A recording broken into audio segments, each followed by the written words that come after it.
নমস্কার, সুবাজারের রান্নাঘরে আমার সকল দর্শক বন্ধুকে জানাই স্বাগত। আমি শিউলি।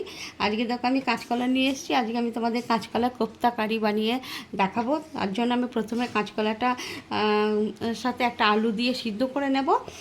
তারপরে তোমাদের সাথে আমি ফিরে আসছি।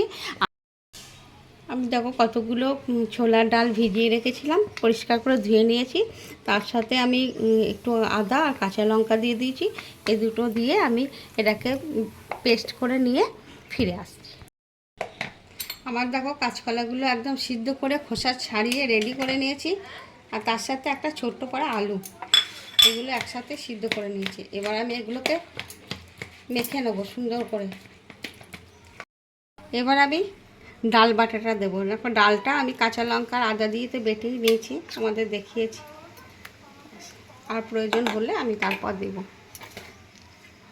আর দেবো একটু জিরের গুঁড়ো, একটু গরম মশলা গুঁড়ো হোমমেড, একটু হলুদ 1 পিঞ্চ, ব্যাস এগুলো দিয়ে দিলাম। এবার আমি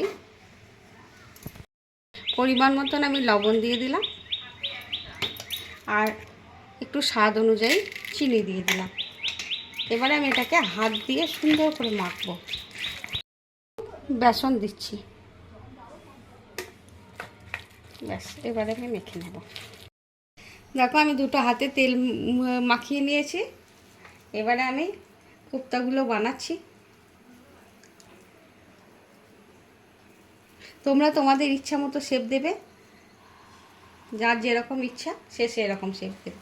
গোল, চৌকো, কোপ্তার মতন, এভাবে আমি কতগুলো সবগুলো বানিয়ে নেবো। হ্যাঁ, আমি তেল বসিয়ে দিয়েছি, তেলটা গরম হয়ে গেছে। এবার আমি কোপ্তাগুলো দেখো একে একে ছেড়ে দিচ্ছি।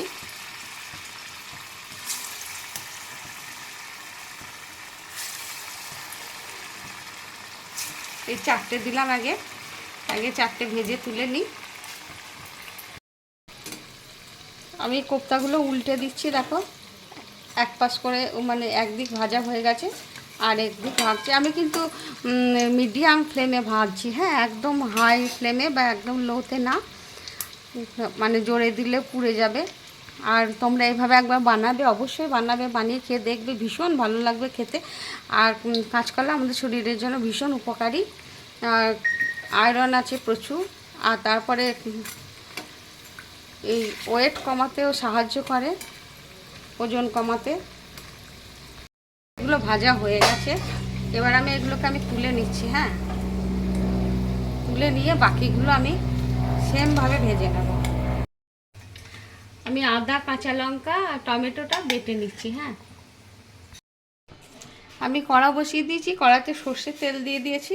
এবার ফোড়নে দিচ্ছি দেখো কতগুলো জিরে আর ছোটো এলাচ, ছোটো এলাচ, লবঙ্গ, দারচিনি, শুকনো লঙ্কা, তেজপাতা, এগুলো আমি ফোড়নে দিয়ে দিলাম। ফোড়নটা একটু ভাজা ভাজা হোক। আর আমি একটু হিং দিলাম, যেহেতু নিরামিষ রান্না, হিং ফোড়ন দিলে ভীষণই ভালো লাগে খেতে আর খুব সুন্দর সুগন্ধ বেরোচ্ছে। যাই হোক, আমি এবার যে পেস্টটা বানিয়ে নিয়েছিলাম, আমি যে আদা আর টমেটো আর কাঁচা লঙ্কা বেটে রেখেছিলাম, পেস্টটা দিয়ে দিলাম। এবারে দেখো দিচ্ছি ধনে জিরের গুঁড়ো, হলুদ গুঁড়ো, কাশ্মীরি রেড চিলি পাউডার আর এটা হচ্ছে কসুরি মেথি। এগুলোকে আমি সব একসাথে দিয়ে দিলাম। এবার আমি ভালো করে কষিয়ে নেব। এবার আমি স্বাদ মতো লবণ দিয়ে দিচ্ছি আর একটু চিনি দিয়ে দিলাম। আমি সমস্ত কিছু আমার দেওয়া হয়ে গেছে। এবার আমি ভালো করে কষিয়ে নেব। মশলাটা তেল ছাড়বে, তারপর একটু উষ্ণ গরম জল দেব। এবার আমি একটু জল দিয়ে দিচ্ছি। দেখো মশলা কষানো হয়ে গেছে, তেল ছাড়তে শুরু করে দিয়েছে।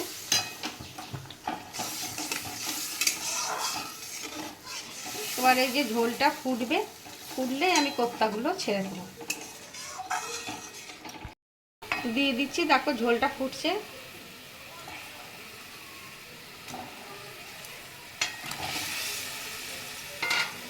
আর তার সাথে কতগুলো 1 মুঠো কিশমিশ দিয়ে দিলাম।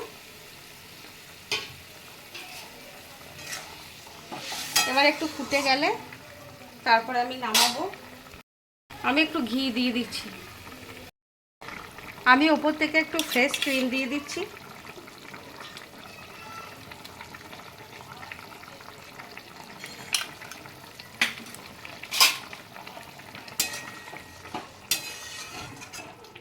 এবারে গ্যাসটা অফ করে দিচ্ছি। আমি কাঁচকলা কোপ্তা রেডি এবং সার্ভ করে দিয়েছি। ওপর থেকে একটু ফ্রেশ ক্রিম ছড়িয়ে দিচ্ছি। এবার তোমরা এইভাবে একবার অবশ্যই বানাবে, বানিয়ে খাবে, খেয়ে আমাকে কমেন্ট করে জানাবে। অসম্ভব সুন্দর হয়, আবার তোমাদেরকে বলছি। আর তোমরা সবাই ভালো থাকবে, সুস্থ থাকবে। তোমাদেরকে সকলকে অসংখ্য অসংখ্য ধন্যবাদ, অনেক অনেক ভালোবাসা। আমার কাছের এবং দূরের মানে দেশের বাইরে যে বন্ধুরা আছে আমাকে এতদিন ধরে সাপোর্ট করছো, সাপোর্ট করার জন্য তোমাদেরকে সকলকে জানাই, আবার বলছি অসংখ্য ধন্যবাদ। তোমরা সবাই ভালো থাকবে, সুস্থ থাকবে। নমস্কার।